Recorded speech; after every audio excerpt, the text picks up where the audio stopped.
Hi guys, Dr. Gillard again. We are now going to demonstrate, well, I can't demonstrate obviously, uh, through the computer, but I'm going to take you through a presentation that will help explain how to test for venous insufficiency and peripheral arterial disease.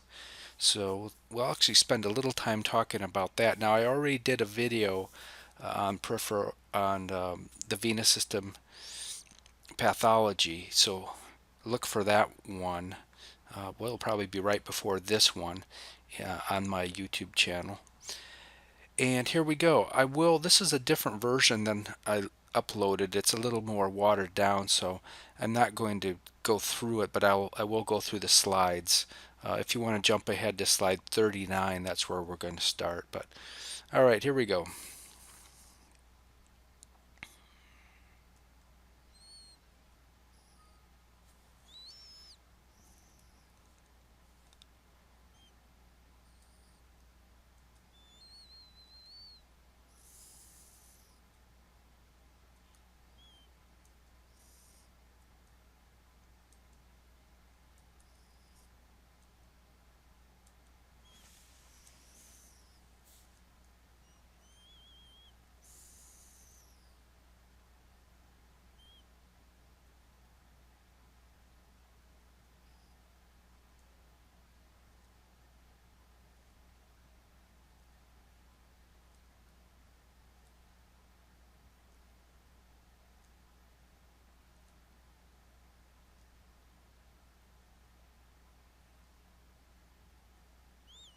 Okay, now we've reached our destination.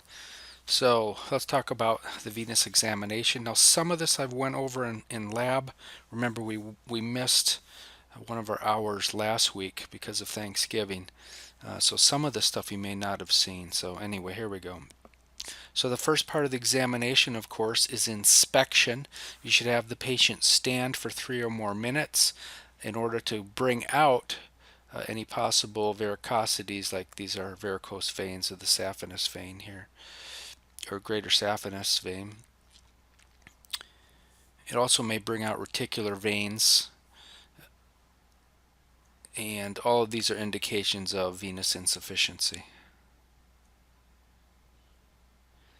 Okay, you also want to observe the exposed limbs, so they should have shorts on so you can see their entire limbs. Look for visible signs of edema, uneven hair distribution, telangiectasia, reticular veins, varicose veins. Those are all signs of what? Venous insufficiency. Something's wrong with either the superficial valves, perforator valves, or deep valves. Bronzing of the skin. I talked about that before. All right, so if you do draw the card to do a vascular exam, you're going to tell me what I just told you there, but then you're going to actually feel for temperature change on the skin. Make sure you use the back of your hands like this model is doing here. Then you're going to do some girth measurements as well, and they should be approximately equal. You'll do the calf, thigh, and you should do the ankle as well for this. And I didn't demonstrate that a couple of weeks ago. I didn't demonstrate it, but you obviously just put the measuring tape around the or the two malleoli down there. Pitting edema, we talked about that in lab this week. Remember, you do not push out here over the tibialis anterior.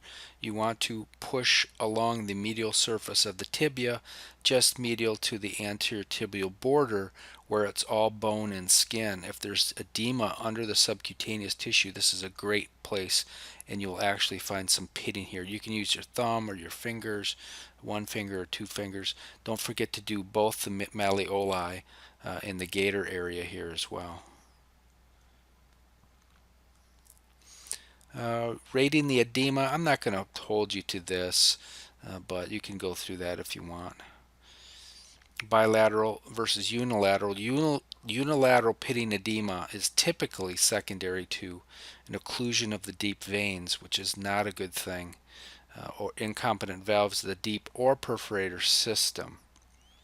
You can read through that. Bilateral pitting edema may mean something else. Something's gone wrong with the heart. The heart's not strong enough to pump blood anymore, or you have pulmonary hypertension and think the right side is backing up. Could be a problem with the liver as well, or diabetic neuropathy. There's some major pitting edema right there. Actually, both feet are swelling in this patient. So, can the absence of an arterial pulse predict a DVT?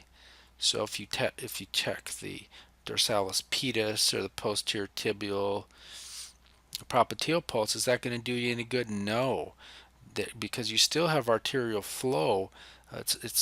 You even with a DVT, so that's no good. Don't get fooled by that. All right, tests for competence of the venous valves and the rest for DVT.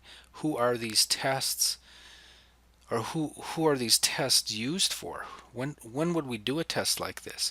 So any patient who has radicular pain or sciatica that has ipsilateral pitting edema or just swelling in the leg and ankle, and or hyperemia.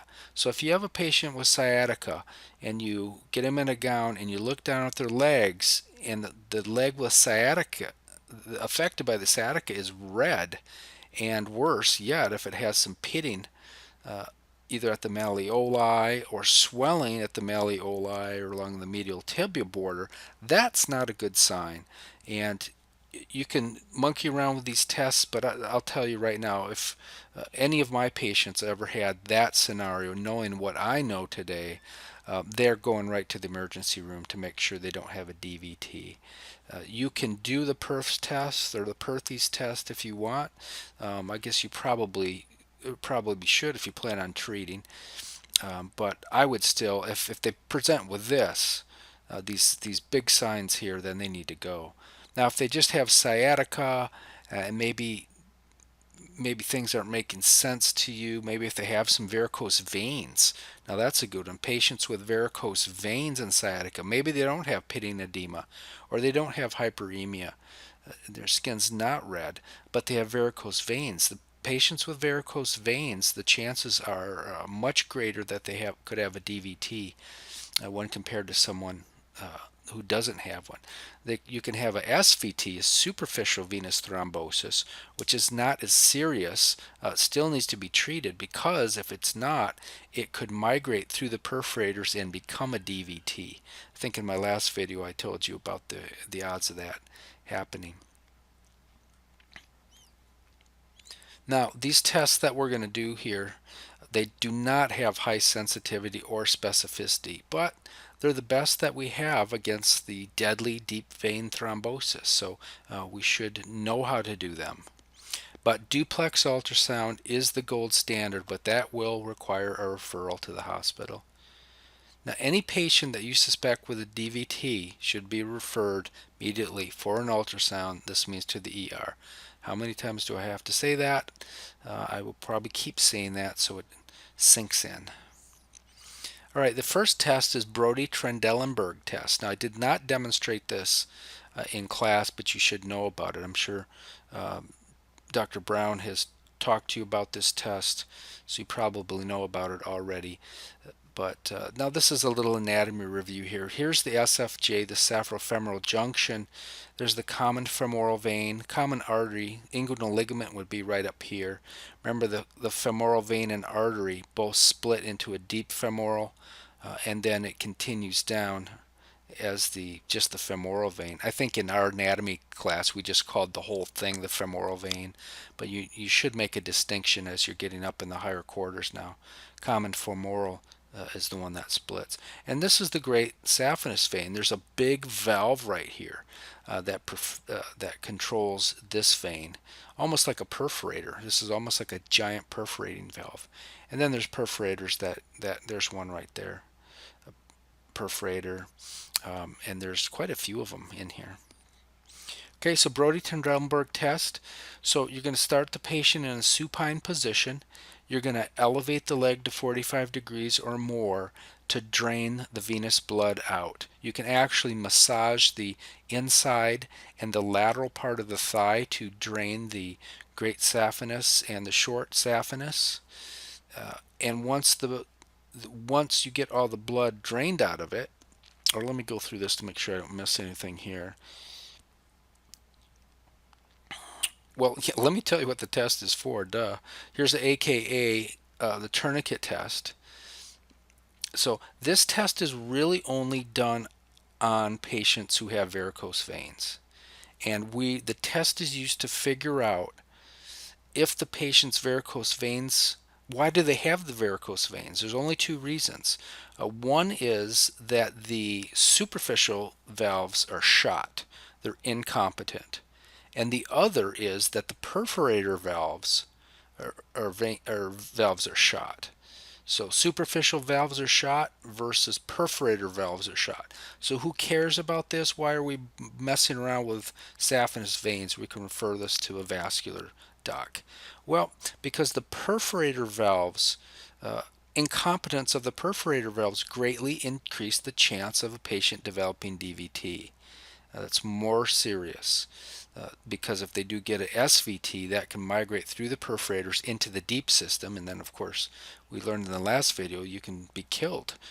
1 in 4 people die from DVTs that break loose and embolize. So that's why we care about it. So back to this. So the patient's up, you pump the leg dry of blood, then you wrap a tourniquet around the leg right up at that SFJ that we just showed you back up here. So the tourniquet, this is about 4 centimeters down. It's about 4 centimeters over from the pubic tubercle and 4 centimeters down. So you're going to wrap a tourniquet right across here. So bottom line is pretty darn high up in the thigh, but you don't do that until you drain the blood out of the leg, because with the tourniquet on, normally no blood is going to refill that varicose vein. It's going to be flat now.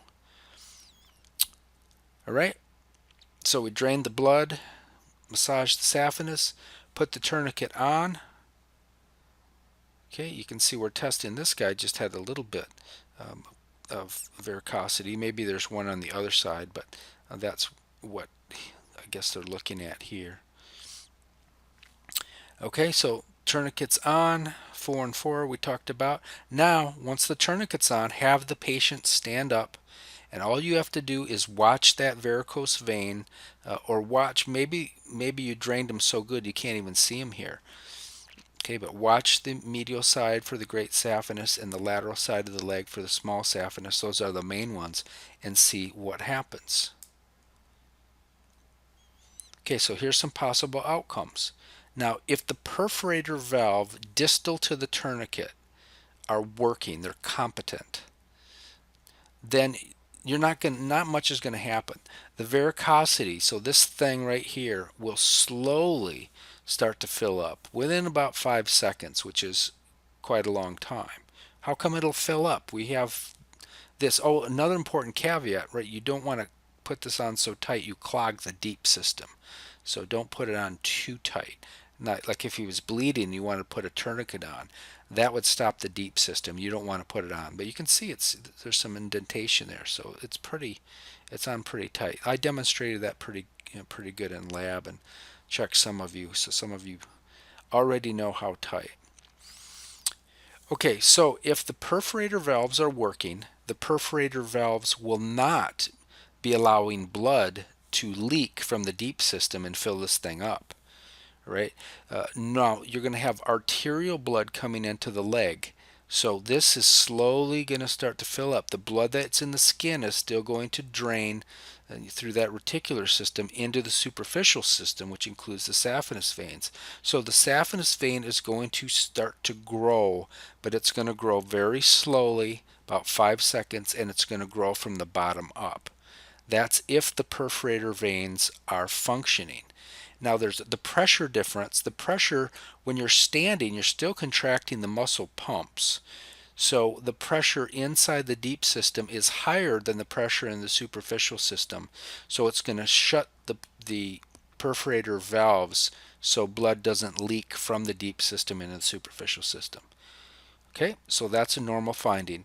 5 seconds, that varicose vein better not fill up, and if it does fill slowly, it'll be from superior to inferior.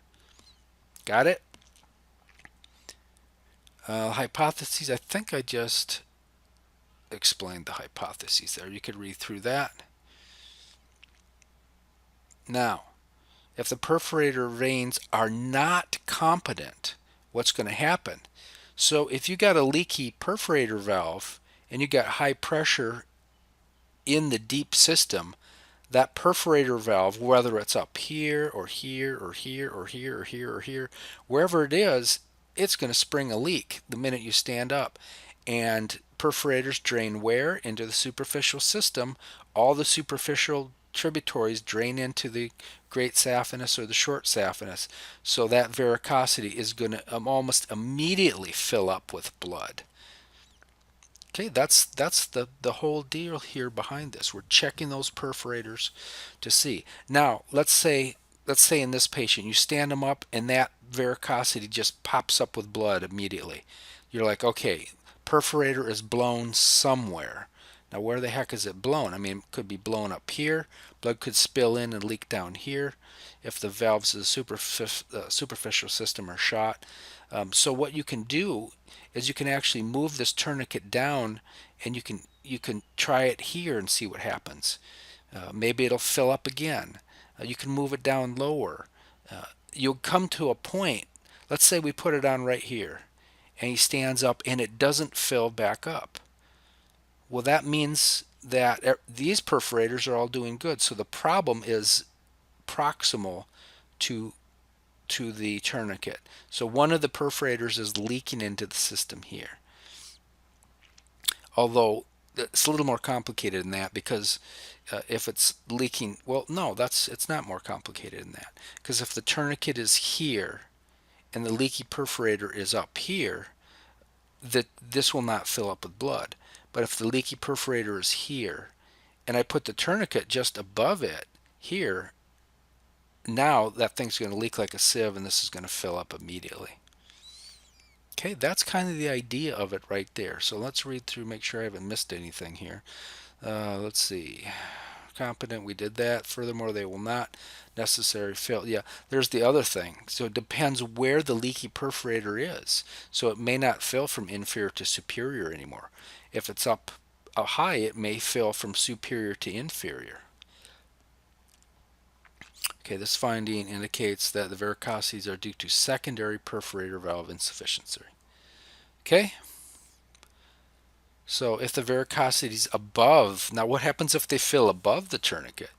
Okay, let's say we put the tourniquet down here, and the patient gets up, and this thing fills up. Let's say now in this case you'd have to have a pretty long varicosity here, that you have to have a big one here. But if we put the tourniquet right in the middle of the varicosity, and it fills up below the varicosity or below the tourniquet, that means we have a leaky perforator somewhere down here. But if that thing fills up above the tourniquet, what does that mean?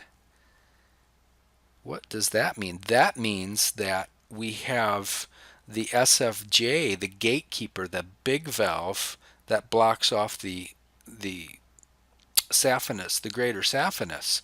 It's blown out because blood is getting in, it's filling this way, and there's no tourniquet up here, so something's leaking up here. Now it could be a perforator up here as well. Okay, so if the tourniquet is here again, and the varicosity is the whole, let's say it's the whole thing here. If the tourniquet is here and that varicosity fills up, it could be a leaky perforator here. Or remember, the superficial veins have valves as well. So maybe the superficial veins are blown out, or valves are blown out as well. So I know this is kind of complicated, but I'm probably just going to ask you about the deep perforators, and we'll try to keep it a little simple. I mean, it's not really that complex. Hopefully you guys are grasping that. I don't know how I can explain it. Now I'll tell you one thing, the literature is terrible on this.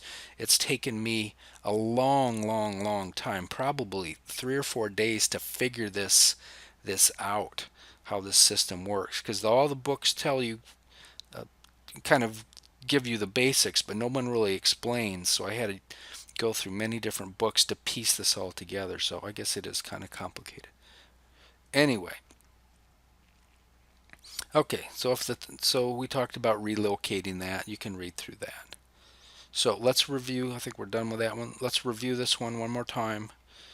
So patient, if you draw the Brodie-Trendelenburg test, you are testing the varicose veins of the patient, and you are going to try to figure out, is it the valves, is it the perforator valves that are shot, or is it the superficial system valves, the great saphenous, the short saphenous valves that are shot themselves. I guess we need to, I just thought of another piece of this test as well. So, drain the blood out, put the tourniquet on, stand the patient up, look at the varicose vein and see what happens. If nothing happens, if nothing happens at all, what does that mean? That means the perforators are good. They're not leaking. The deep system is not refluxing back into the superficial system through the perforators. How can you tell then? How can you make a... So you assume what? That something's wrong. He's got a varicose vein. So the only other thing that could be wrong is that the valves of the superficial vein that is varicosed, they're wrecked. They're not working. How would you confirm that? Just undo the tourniquet.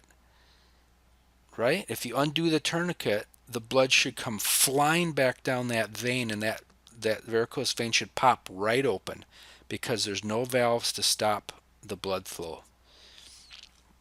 That was the other point I wanted to make. Okay, I hope you got that and understood that. I don't know how else I can explain that. So the one that I'm more concerned, and we did go over the Perthes test, the Perthes test or modified Perthes test. Uh, I like this one because this is the only test we have for DVT. All right, so how do we do it? Now, well, let's just go through this so I don't miss anything. Checks the deep venous system for patency. Okay, in other words, makes sure that the veins are not clotted up by thrombus. So the patient's going to be supine on the table, but this time we're not going to empty the veins. All we're going to do is put them up there on the table so we can put on the tourniquet.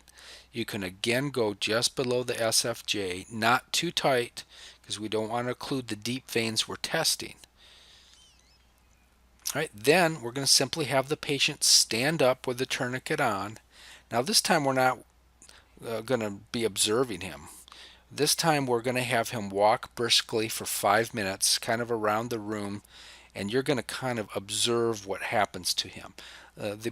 Several books say you can also have him do 10 calf raises. Maybe he's got sciatic and he's not very good at walking, so you could do 10 calf raises. But anyway, so what's a positive test? If the deep veins are occluded by blood clot, what's going to happen when he walks? So let's think about this for a minute. We learned in the last video that there is a muscle pump system that pumps blood out of the deep veins and up to the vena cava. That's how the blood gets out of the lungs. So the muscles are obviously working. If there's a DVT clogging one of those deep veins, the blood can't get out, so it's going to start to back up. So where's it going to go? It can't get out, so it's going to go through the perforators. Pretty soon the pressure is going to be so great, it's going to blow the perforator valves open, and it's going to rush into the superficial system. In fact, if they have a varicose vein, what's going to happen to that varicose vein while they're walking? You're going to notice it's going to swell up like crazy.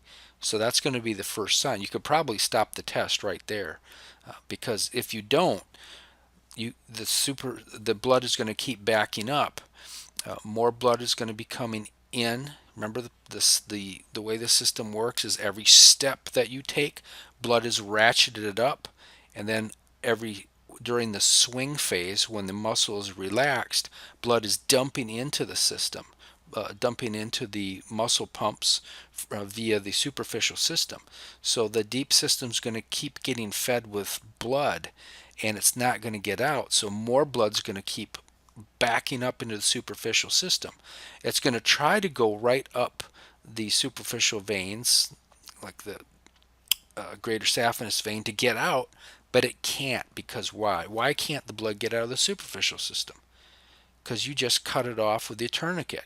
So the blood's going to back up. The superficial veins are going to get bigger and bigger, and since the veins are innervated by nerve fiber, pretty soon it's going to start to hurt. The patient's going to get claudication. It's going to tell you my leg's hurting, and then the test is over. And what do you do with the patient at that point? Off they go to the ER to get an ultrasound to make sure they don't have a DVT, because if this is positive, it's not a good sign. And again, it doesn't have the highest specificity or sensitivity, but it's the best we have. And heaven forbid, if you don't do this test and somebody does have a blood clot and you diagnose them with sciatica and it was a blood clot and they die, guess who's going to get sued? It's going to be you. So this is really the only test we have for DVTs, unless you happen to be an ultrasound technician. All right. So there's a nice one there. What vessel is that? The medial leg. That's a greater saphenous vein. So there's a nice DVT right there, or a nice example of a varicose vein. And that's a duplex ultrasound. And yep, that's how they do it. All right, the Perthes test. It's similar. Let's not even worry about the Perthes test right now. The modified Perthes, I think I was calling it Perthes in lab. It's really the modified Perthes. The original Perthes test is a little bit different. Do we want to even do this one? No, you can read through it. I'm not going to test you on that one. The cough test, you can read through that as well. I'm not going to test you. I mean, we're not going to be varicose vein experts. Homan's, now the boards like this one, even though one paper I looked at, the sensitivity was 30%, for goodness sakes. I might even ask you that. Sensitivity, 30%. What does that mean, by the way? What's that mean? What is sensitivity? Well, that's the ability of a test.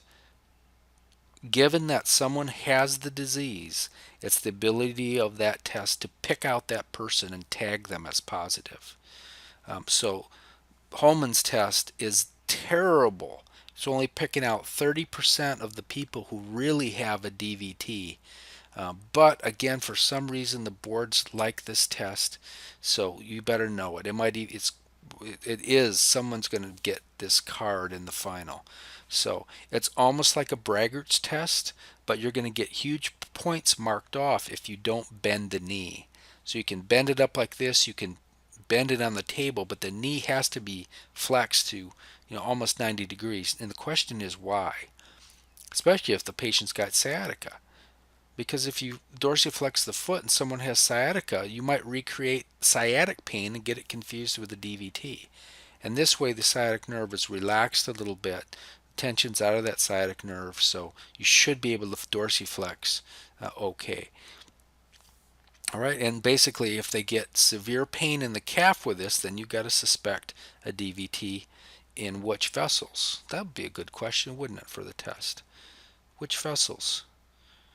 Well, what are the ones you know? Remember back in gross, we got posterior tibial, anterior tibial, and peroneal veins. Those are the ones that run here. Maybe even the popliteal vein, which runs up a little higher.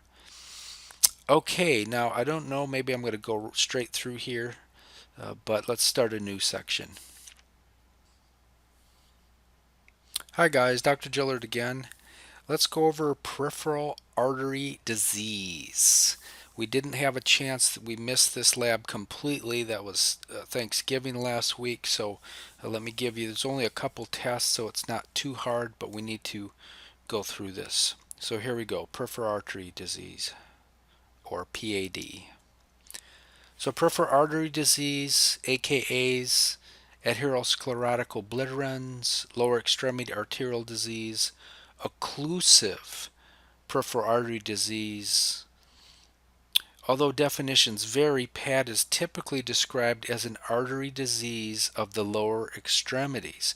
Now, some authors will include upper extremity vascular arterial problems as well, but most of them PAD is, or PAD is associated with the lower extremities. So what the heck is it? In layman's terms, the small arterial vessels in the lower extremity get clogged with atherosclerotic plaque.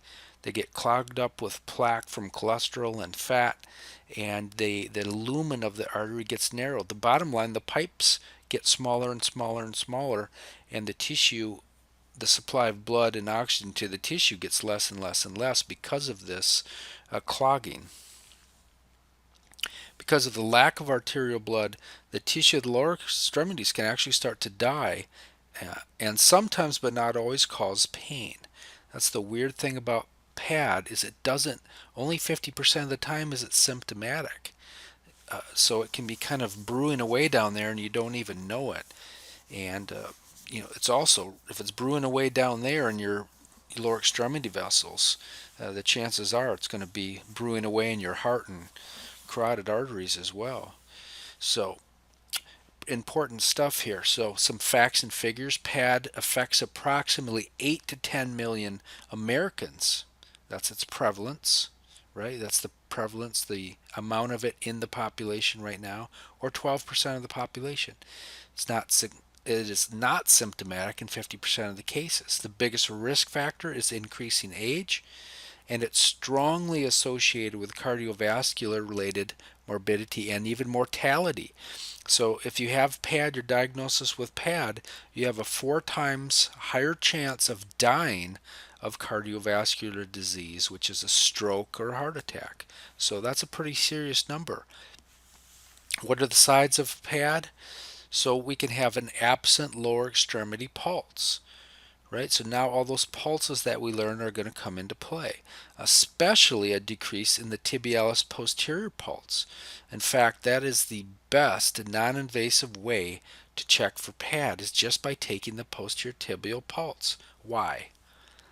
Well, it's because it's always there. It's virtually never congenitally absent, unlike dorsalis pedis, which is absent in up to 12% of patients. So always check the pulses. And again, when I don't know where this came from, but a lot of you were only taking one pulse. You're taking the dorsalis pedis and that was it.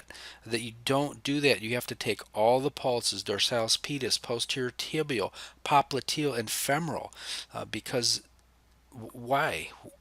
Because we've learned from anatomy that the venous and arterial system can be anomalous, especially if you only take the dorsalis pedis pulse. That tells you nothing about the posterior tibial pulse, because dorsalis pedis, where does it come from? It comes from the what? The anterior tibial pulse, right? So those are two completely different systems. So you got to take all the pulses. All right, you're also going to auscultate for a bruit. Remember, we went over how to auscultate for bruits of the femoral artery, so that's an important sign. A bruit could mean that you have plaque buildup in the femoral artery to the point probably more than 50% occluded. So listen for those bruits. We're also going to look at something called the ankle brachial index. So you'll have an abnormal ankle brachial index. We'll talk about that a little bit in a while. And how about some of the symptoms associated with PAD? Intermittent vascular claudication is the big one here. Remember, there's two types of intermittent claudication. There's a vascular and there's a neurogenic. Neurogenic, I'm going to get you with over and over again in 8th quarter, diff di lumbar spine. We're going to talk a lot about stenosis and how it causes neurogenic claudication. So this is vascular claudication. It's similar, but it's different. The patient stops walking and the pain stops. That doesn't happen with someone with neurogenic claudication. They keep walking. Both of these types will walk and they'll develop pain in the legs and cramping and numbness. The author of one book tries to differentiate. He says vascular intermittent claudication only causes cramping and fatigue, but I know I've had patients with this and it causes pain too. So it's difficult. Neurogenic claudication can cause cramping as well. So these are symptoms definitely overlap. But one thing is different between the two. Neurogenic claudication, in order to get relief after you've walked, let's say 4 blocks, and your legs hurt, heavy, not working, you have to sit down and bend forward. You have to flex the lumbar spine to open up the vertebral canal, so that will relieve some of the compression on the thecal sac. Not true. All you have to do is stop the muscular activity with vascular claudication and you'll get relief.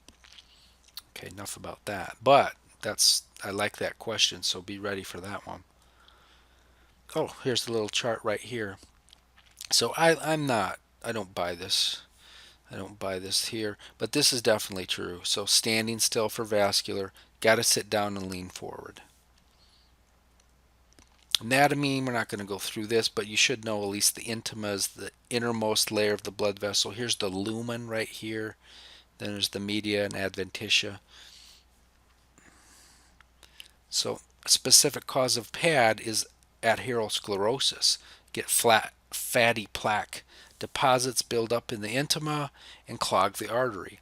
A risk factor would be if your blood levels of cholesterol are high. Okay. Arterial sclerosis is just a rigidity. The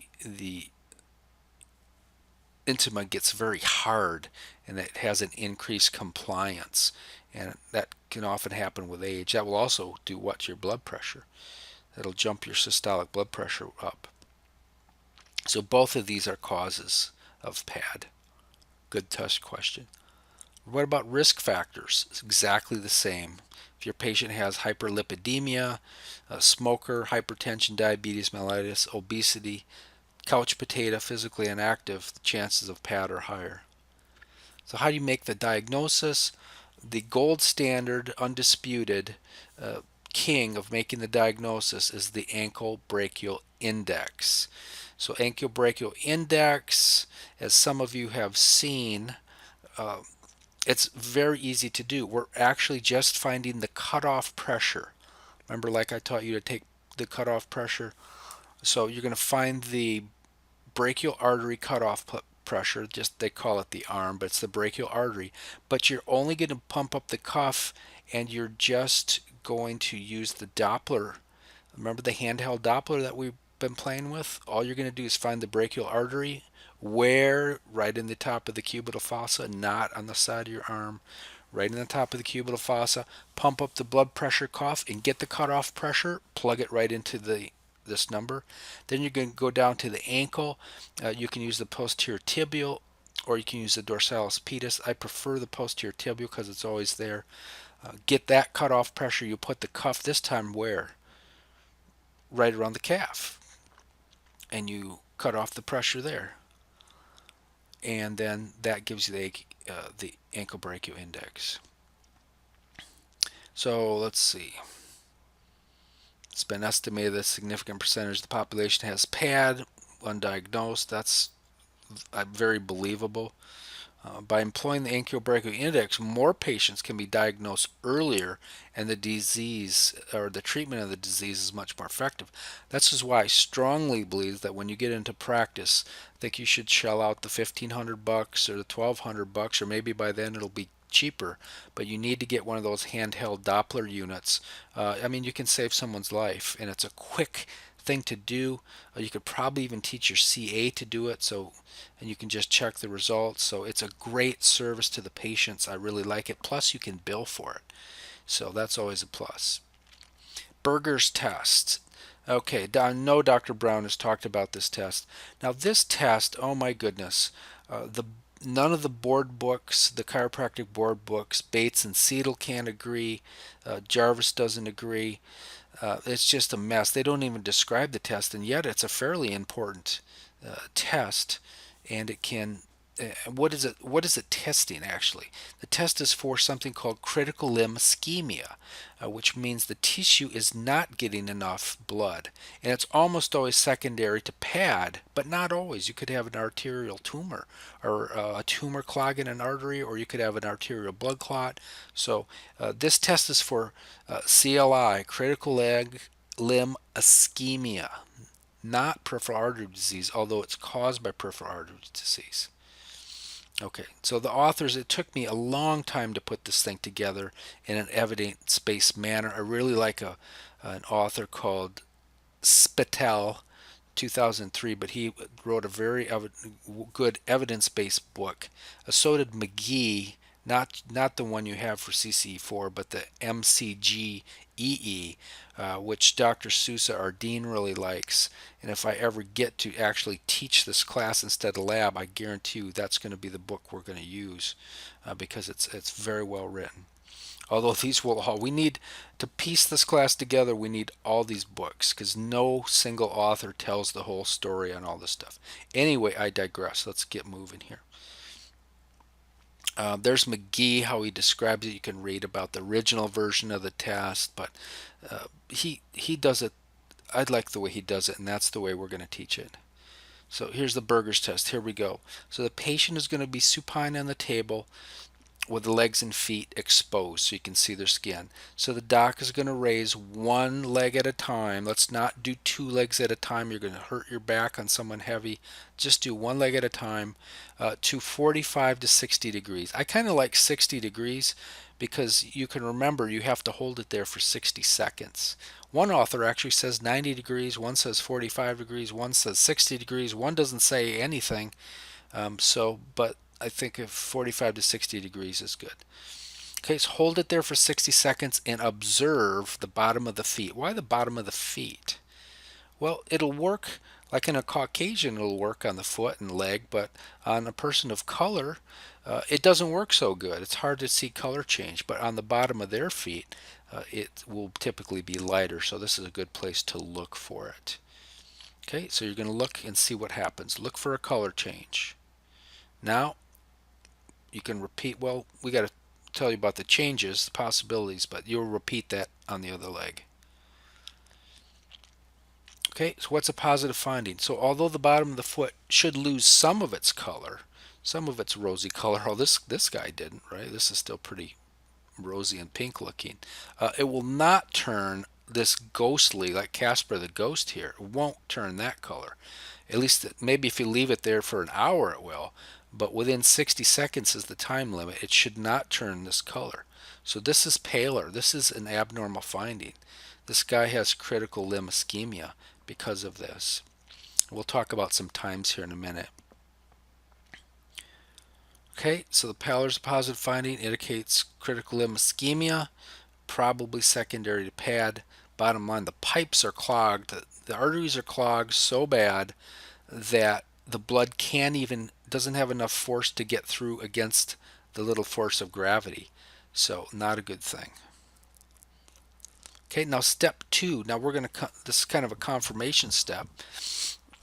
So, but we're going to do it anyway, even if you don't, because you never know what'll happen. Maybe someone's cold and their feet are white, so maybe we can catch it on part 2 of the test. So we're going to do it even if it doesn't turn paler in color. We're going to continue with part 2 of the test. And all you're going to do is sit the patient up, and they're going to dangle the legs off the table. And I know Dr. Brown's talked about this. This is the position of dependence. Position of dependence. The leg is hanging down low. What's normal? The leg and foot should regain their normal color within 10 seconds. That pale whiteness should go away. It should get a little rosy red to it. Okay. Now the venous filling, I didn't mention, when you elevate the leg up, what's going to happen to the veins? Everybody's got those little reticular veins that you can see under the skin. Most people do. They actually suck in, and if you look on the dorsum of the foot, you'll see the vein just kind of suck in. It'll be a concavity. Those will actually fill in the dependent position, and that should be within 15 seconds. It takes just a little longer. So both of those things should happen. What's positive? Now, if that darn paler, if it doesn't turn that little rosy red color, that normal color, within 10 seconds, we got a problem. 15 to 20 seconds, moderate ischemia. If it takes 20 to 30 seconds to fill, severe or moderate to severe. And then, I'm not going to test you on this, but I am going to test you on this one.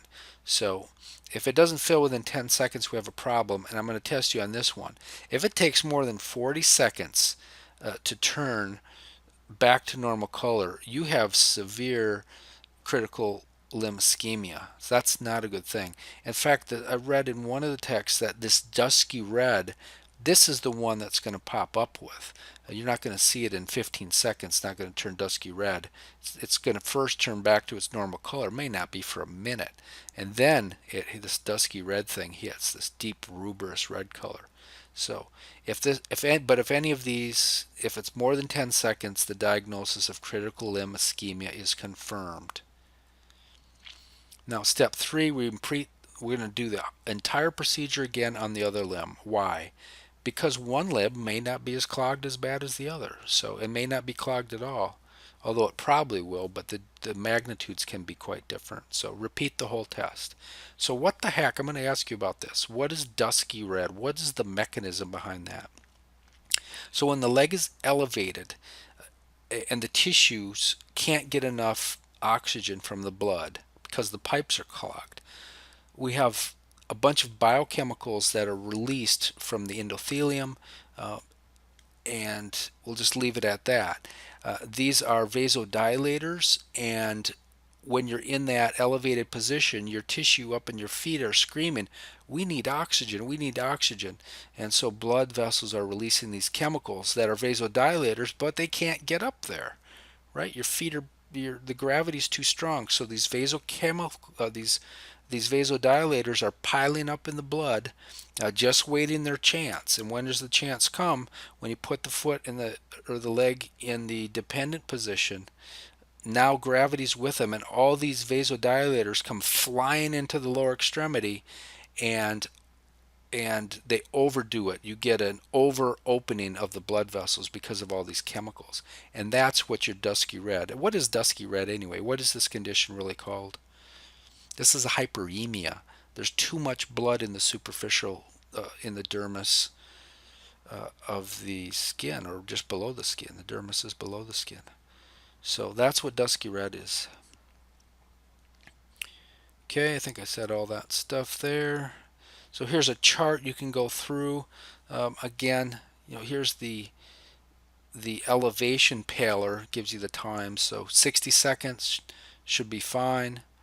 If you go at 60 seconds exactly or grade 1, I'm not going to ask you all this stuff, but it's kind of neat just to take a look. And there's the dependency with your leg hanging off the table. Venous fill should be 15 seconds, 10 seconds for color return, and speaks for itself. Modified Buerger's. Okay, now I went through this. This slide shouldn't be in there. We're just calling it the Buerger's test. Venous fill test, we talked about that. I'm not going to test you, or we're not going to worry about that. So I hope you enjoyed that. Wish you the best of luck with your final, and we will see you around.